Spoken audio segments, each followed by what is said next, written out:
السلام عليكم ورحمه الله، بسم الله الرحمن الرحيم، والصلاه والسلام على رسول الله.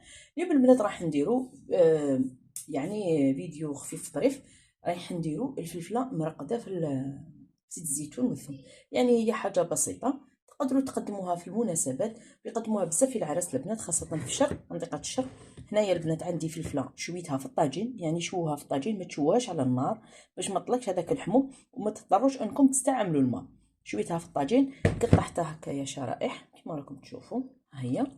وهنا راهي مخلطه البنات فلفله حمراء حاره مع الطرشي العاديه. عندي هنايا البنات حوالي 5 سنات ثوم مقطعين بهذه الطريقه، يعني ماشي مربيين.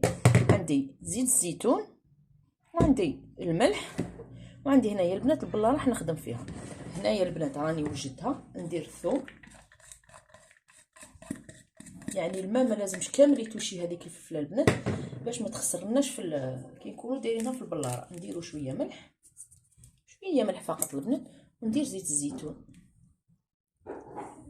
كي شغل راكم رايحين نديروا سلطه، نخلطوا مليح.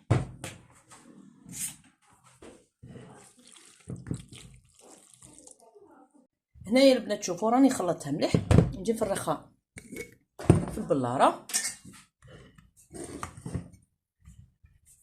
هنايا البنات بعد ما درتها في البلاره راني درت لها شويه زيت الزيتون من الفوق، يعني ندخلوها مليح فيها. تقدروا البنات تاكلوها من ضرب ديجا، تخلوها كيما هكا كيما راهي البنات، يعني نغلق عليها مليح كما راكم تشوفوا.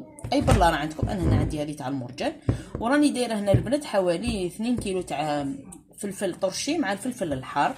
ندخلها للثلاجه تبرد البنات وبصحتكم، وتقدروا تاكلوها تحطوها يعني في اي مع اي طبق، ترافق اي اكله، وتجي بنينه صدقوني البنات، يعني كيما الحميس. هذه حميس تاع الفلفل المشوي. نتمنى تعجبكم الوصفه البنات وتجربوها، واللي مازال ما اشتركتش في قناه وصفات طبخ مجربه وناجحه تشترك وتفعل الجرس هكا باش يوصلك الجديد من القناه. وبقى لي الا نقول لكم السلام عليكم ورحمه الله.